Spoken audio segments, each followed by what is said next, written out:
औज़ुबिल्लाहिमिनश्शैतानिर्रजीम बिस्मिल्लाहिर्रहमानिर्रहीम।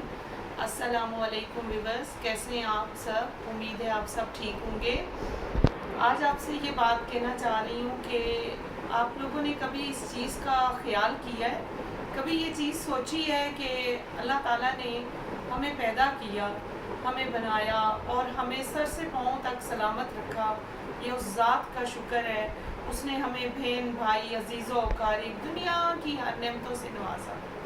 इसके अलावा ये कि वो खालिक बनाने वाला जिसने आसमान बनाया, ज़मीन की तख्लीक की, और आसमान किस कदर वसी है, अनकाउंटेबल है। ज़मीन को अगर देखते हैं तो लामहदूद है, और एक सूरज है और एक चाँद है जो हर तरफ रोशनी मुहैया कर रहा है, हर तरफ रोशनी फरहम कर रहा है।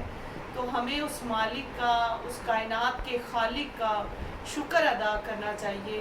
हम सब मुसलमान बहैसियत मुसलमान उस मालिक का जितना शुक्र अदा करें वो कम है। और इसके अलावा मैं आप लोगों से ये कहना चाहूँगी कि हमेशा अल्लाह ताला के यहाँ उसकी नेमतों का शुमार करते हुए 5 वक्त की नमाज का इत्माम किया करें, तहज्जुद गुजार रहें अल्लाह ताला हमारे लिए, क्योंकि यही बात हमें आफ़ियत का वसीला बनती है, हमारी बख्शिश का वसीला बनती है। तो कोशिश करें कि अल्लाह ताला के हजूर सरबसजूद रहें और उससे खुशनुदी हासिल करें और अल्लाह ताला हमसे खुश रहे। बहुत शुक्रिया, अपना ख्याल रखें, अपनी दुआओं में याद रखें, मेरा चैनल सब्सक्राइब करें, शेयर करें। अल्लाह हाफ़िज़।